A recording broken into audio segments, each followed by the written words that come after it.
आज आपण खूप छान अशी कधी न बनवलेली नवीन पद्धतीची 1 वाटी साबुदाण्याची चकलीची रेसिपी करणार आहोत। खूप सोप्या पद्धतीची होणार आहे आणि कमी वेळेत आणि कमी साहित्यामध्ये ही रेसिपी बनणार आहे। त्यामुळे ही रेसिपी तुम्ही शेवटपर्यंत नक्की बघा।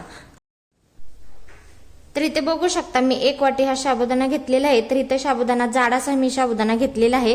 तर आता आपण काय करायचं, ह्या साबुदाण्याला धुवायचं वगैरे काही नाही। तर सुक्क फडका असेल ना तर त्या सुक्या फडक्याने ह्याला थोडंसं असं पुसून घ्यायचं, कारण का पुसायचं, त्याच्यावरची जी पावडर असते ना ती निघून जाते। आता इथे एक मी मिक्सरचं भांडं घेतलेलं आहे, त्यामध्ये आपल्याला हा साबुदाणा टाकून घ्यायचा आणि ह्याची बारीक अशी पावडर वाटून घ्यायची आणि ह्याच्यामध्ये पाणी वतायचं नाही, असाच ह्याची पावडर करून घ्यायची। तर इथे बघू शकता अशी बारीक अशी मी ह्याची पावडर करून घेतलेली आहे। तर इथे एक मी मोठी कढई घेतलेली आहे। आता ह्या कढईमध्ये आपण साबुदाण्याची पावडर करून घेतलेली आहे ना, ती ह्याच्यामध्ये आपण टाकून घेणार आहोत। आणि इथं आपण ज्या वाटीनं साबुदाणे घेतले होते ना, आता त्याच वाटीनं आपण ह्याच्यामध्ये पाणी ओतून घेणार आहोत।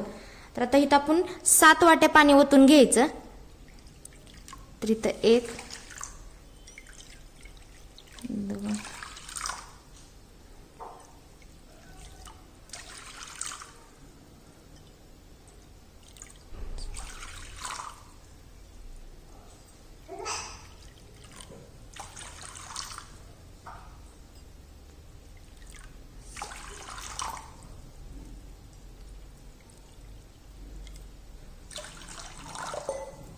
तर इथं मी 7 वाट्या पाणी ओतून घेतलेलं आहे। 1 वाटी साबुदाण्याला 7 वाटी आपण पाणी ओतून घेतलेलं आहे। तर हे आपल्याला पाणी व्यवस्थित असं ह्याच्यामध्ये पुरेपूर होतं। तर आता हे काय करायचं, सर्व असं मिक्स करून घ्यायचं। पाणी आणि हे साबुदाण्याची पावडर आहे ना, व्यवस्थित अशी ही मिक्स करायचं। तर 1-2 मिनिटं छान असं इथं मिक्स करून घ्यायचं, पाण्यामध्ये व्यवस्थित असं ढवळून घ्यायचं। तर एकजीव असं पाणी आणि साबुदाणे झाले पाहिजे।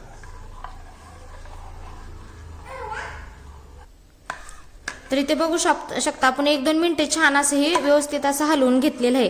तर काय करायचं, आता गॅसवरती आपण कढई ठेवणार आहोत। आपण इतक्या वेळ गॅसवरती कढई ठेवलेली नाही, आता इथं गॅसवरती कढई ठेवायची आणि साबुदाण्याची पावडर ही चांगली अशी बारीकच करून घ्यायची, म्हणजे व्यवस्थित असं चांगलं मिश्रण व्यवस्थित तयार होतं। तर आता आपण हे गॅसवरती कढई ठेवणार आहोत।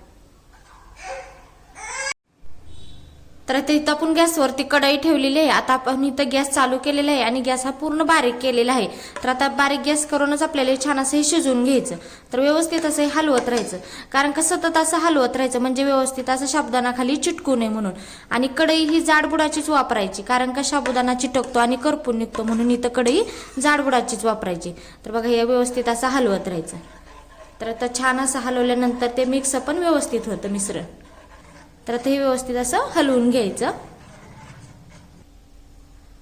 तर आता चवीनुसार ह्याच्यामध्ये मीठ टाकून घ्यायचं आणि मीठ टाकल्यानंतर व्यवस्थित असं हे हलवून घ्यायचं आणि गॅस हा इथं मध्यमच ठेवलेला आहे। तरी तो उपवासाचं मीठ वापरलं तरी पण चालतं। तर हे व्यवस्थित असं छान हलवायचं, म्हणजे मिश्रण आपलं घट्ट घट्ट बनलेलं तो दिसतंय ना, तर पाणी व्यवस्थित असं हे आटलेलं पण राहतं। तर इथे बघू शकता आपलं व्यवस्थित असं थोडंसं मिश्रण आपलं शिजलेलं आहे। तर आणखी ह्याला आपण थोडंसं शिजवून घेणार आहोत, कारण का थोडं आणखी कच्चच दिसते, म्हणून ह्याला थोडंसं शिजवून घ्यायचं।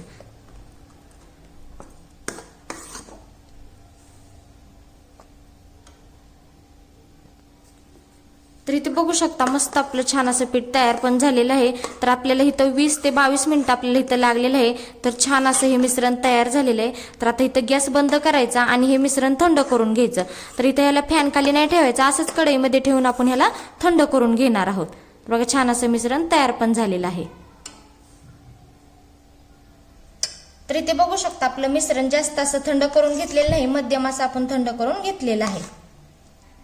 तर असा एक ग्लास घ्यायचा आणि अशी एक कॅरीबॅगची पिशवी घ्यायची, किंवा तुमच्याकडे दुधाची पिशवी असली ना तरी पण चालते, आणि ती अशी ग्लासमध्ये व्यवस्थित अशी घालून घ्यायची आणि थोडंसं फुकायचं, म्हणजे व्यवस्थित अशी ही पिशवी ह्याच्यामध्ये बसते। आणि हे जे मिश्रण आपण तयार केलेलं आहे ना, ते आपण पिशवीमध्ये भरून घेणार आहोत। तर असा ग्लास उचलायचा आणि हे थोडं थोडं करून आपण ह्याच्यामध्ये मिश्रण असं भरून घेणार आहोत। तर असं व्यवस्थित हे मिश्रण भरून घ्यायचं।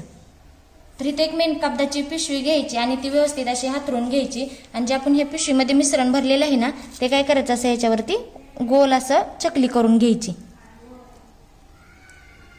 तर जरासं जाडच करायची, पातळ नाही करायची, म्हणजे व्यवस्थित अशी ही निघते. तर हे बघा अशा पद्धतीची केलेली आहे. तर आणखी एक आपण अशाच पद्धतीच्या करून घ्यायच्या सगळ्या अशा. तर आता इथं आपल्या चकल्या तयार झालेल्या आहेत. तर आता आपण ह्याला उन्हामध्ये ठेवणार आहोत. आणि जर तुमच्याकडे ऊन नसेल ना तर फॅन खाली ठेवल्या तरी पण चालतात. तर छान अशा ह्या उन्हामध्ये वाळवून घ्यायच्या. तर इथे बघू शकता मस्त आपले छान अशा साबुदाण्याच्या चकल्या तयार झालेल्या आहेत. उन्हामध्ये छान अशा वाळून पण तयार झालेल्या आहेत. तर आता आपण ह्याला काय करून घेणार, तळून घेणार आहोत. तर आता छान असं तळून घेऊया आपण. तर इथे बघू शकता आपण गॅसवरती कढई ठेवलेली आहे आणि कढईमध्ये आपण तेल टाकलेलं आहे. तेल चांगलं असं गरम करून घ्यायचं. तर इथे मस्त आपलं तेल चांगलं गरम झालेलं आहे आणि गॅस आपण बारीक केलेला आहे, पूर्ण असा बारीक करून घ्यायचा. तर आपण हे चकल्या केलेल्या आहेत ना ती ह्याच्यामध्ये अशा टाकून घ्यायच्या आणि मध्यम गॅसवरती चांगले असे हे तळून घ्यायच्या.